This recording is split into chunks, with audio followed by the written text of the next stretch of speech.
Hello, I'm Marc-Antoine Barrois, founder and creative director of Marc-Antoine Barrois Paris. I'm happy to be in Yerevan today for the launch of Aldebaran in Armenia. Thank you for welcoming me and happy to be here.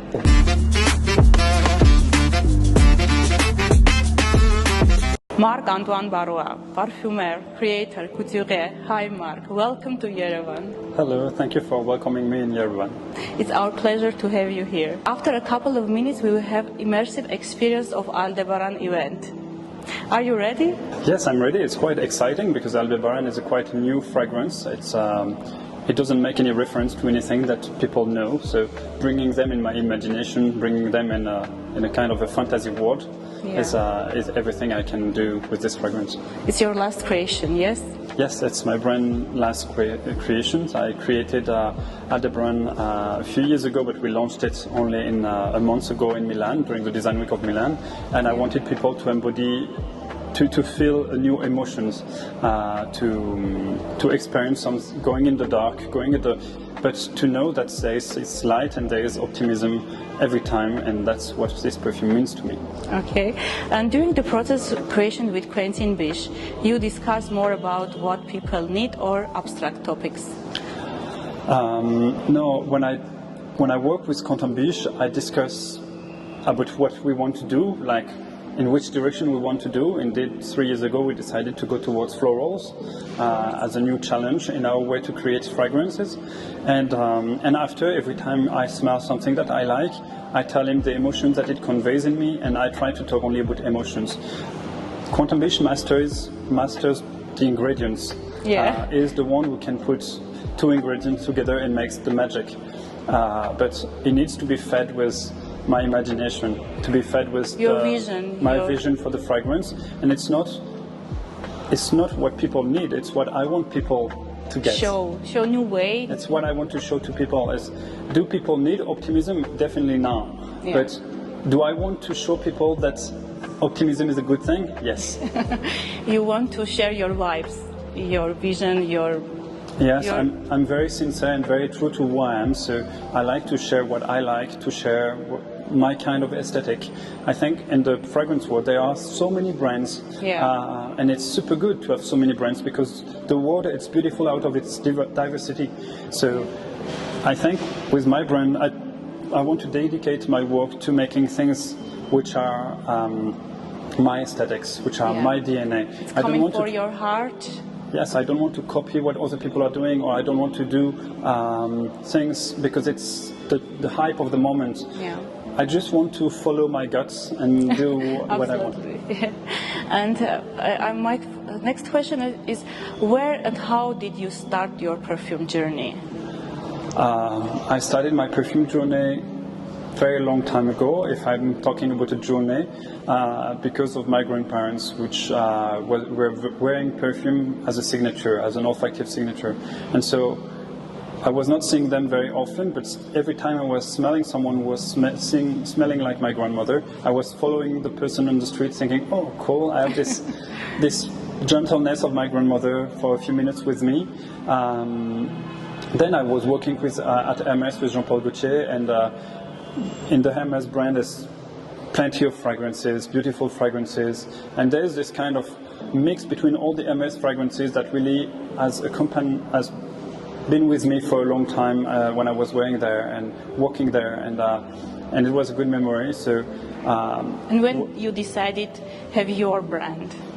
I decided to have my brand in 2009 for couture, as a couturier, because I wanted people to buy less but better. So I thought if I do bespoke creative pieces, people would really feel that it's something for them and they will care for their clothes instead of buying lots of cheap clothes and not caring for their clothes when we have only one planet with limited resources, and it's important to buy less. And in 2015 I had the chance to meet perfumer Quentin Bish, and then I thought, there was this creative crush on each other, thinking, wow, like I said, meeting Quentin Bish. It's like it's your idea and say, let's do it? I'm not sure I had idea at this point, but we discussed about our way to create, our way to see the world, and I really think I met this day a creative twin. creating a creative twin. It's really my creative twin. We have the same vision on things, the same perfectionism, the same referential, and so it was quite easy to tell. I'm confident that we're going to be able to make one fragrance for Marc-Antoine Barrois, and we did the first one, and you know, it's kind of this thing where you put the finger and then it gets your arm and then your full body. So I started with one fragrance, thinking it's going to be enough, and it's never enough. The only thing we know is we continue to like to take time. Yeah. To create our fragrances, and we're not doing three launches every year, and we prefer really to be confident into what we're launching, to be proud of what we're launching. You don't have a deadline. We don't have a deadline. We don't have like. Yeah, I would not be sad sometimes to say, okay, at this moment we feel, you know, the industry is completely always asking for novelties, and thinking it's a business. But no, on my own, it's not a business. It's art. It's a feeling, it's emotion, it's a...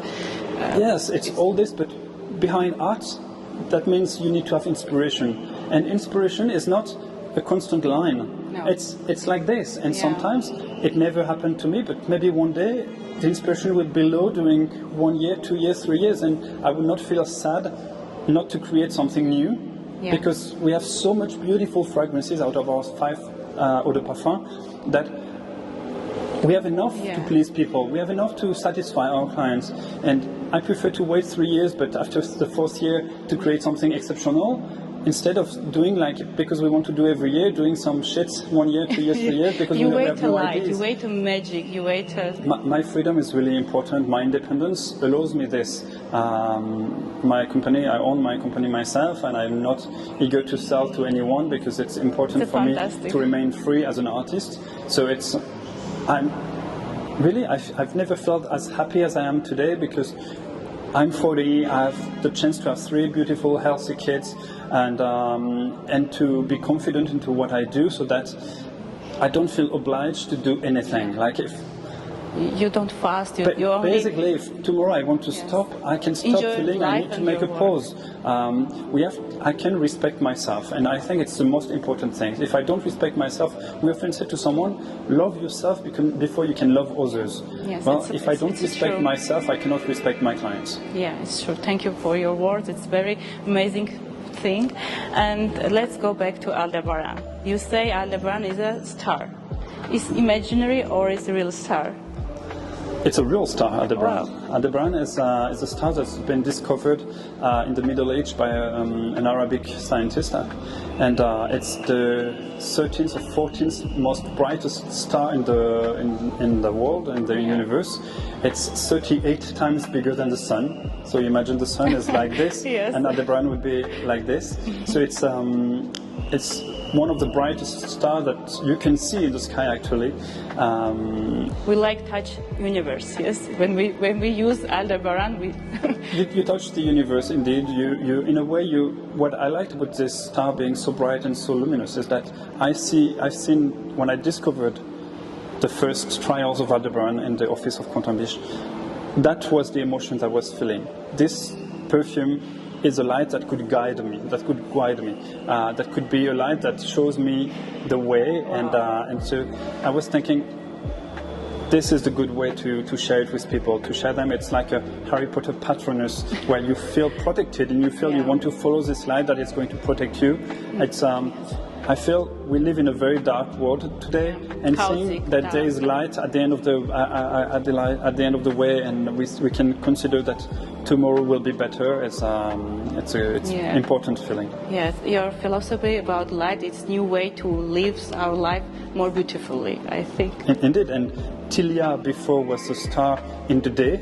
A beautiful star, meaning summer, meaning the simplicity of life, and meaning the simplicity of those moments you need to cherish.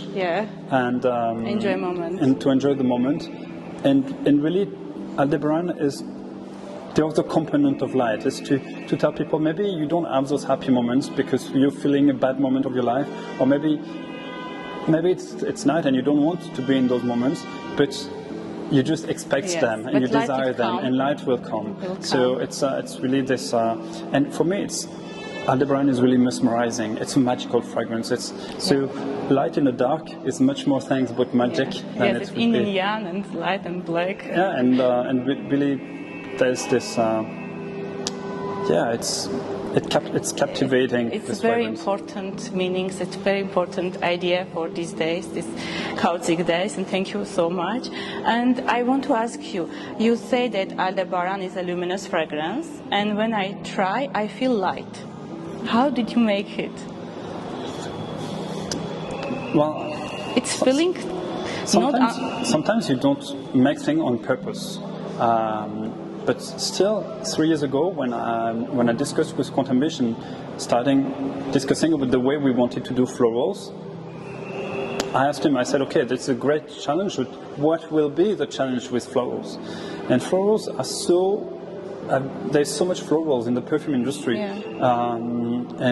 so how do we do florals a different way? That was the question, and then we thought, if you want to do a floral differently, that might be working with florals, thinking a flower is one type of light. Wow! And so that's really the part of work that Quentin has developed during this year, where I didn't talk to him about this fragrance during 1 year, thinking I trust him, he's working on it, I have no rush. I gave him the idea, and now it's in 1 year. You didn't discuss about this. No, during this year we discussed about other things, but not about the florals. We finished Ensalade.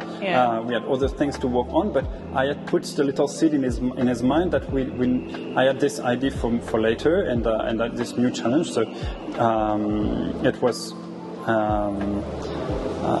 It's a creating process.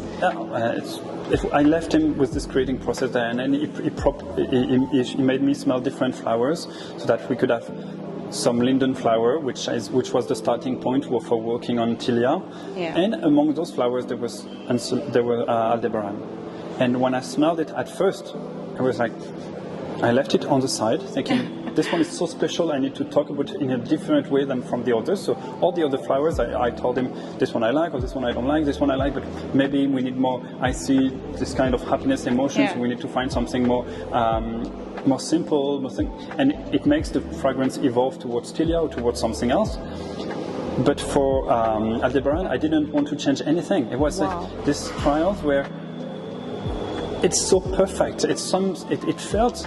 I didn't know what this fragrance was referring to. But it was so perfect in my mind, so eating me and bringing all those images, and that's where the imagination is important, so that I close my eyes, I just smell, and I could almost draw everything that I've done after this fragrance. It's magical. For me, it happened like a magic spell. Yes, and you did your first monumental installation in Milan, April 7. And second one we are doing together in Yerevan. First of all, thank you so much for your trust to do this immersive event. Thank you. And feel this incredible experience together. What are you expecting from our event?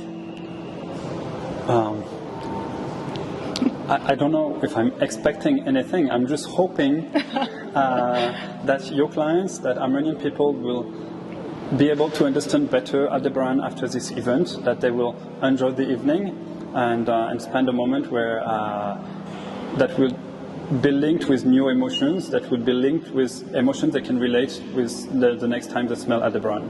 Okay, take a light with her and go home and share the light over the world. And be good ambassadors of Aldebaran, to be able to. I think if you live an experience, you like or you don't like the fragrance, or you adopt the fragrance for yourself or not for yourself, at least you're able to talk about it. Yes. And that's the most important thing about fragrances and about creative work, is you can do the most beautiful creative work if no one talks about it, if no one shares it. Yes. It's if not you worth it. Have an experience, you share it, you speak. So that's one of the reasons why I'm always saying that I cannot do my job. I cannot create more every year if I don't have good ambassadors and good sales associates in the stores where we sell, and good clients who are proud to wear our fragrances and to share it with their friends and to talk about it.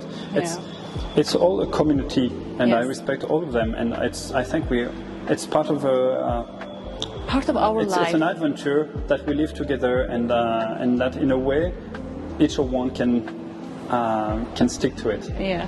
Thank you very much for your time, and let's go and enjoy the amazing Aldebaran moment. Thank you very much. Thank you.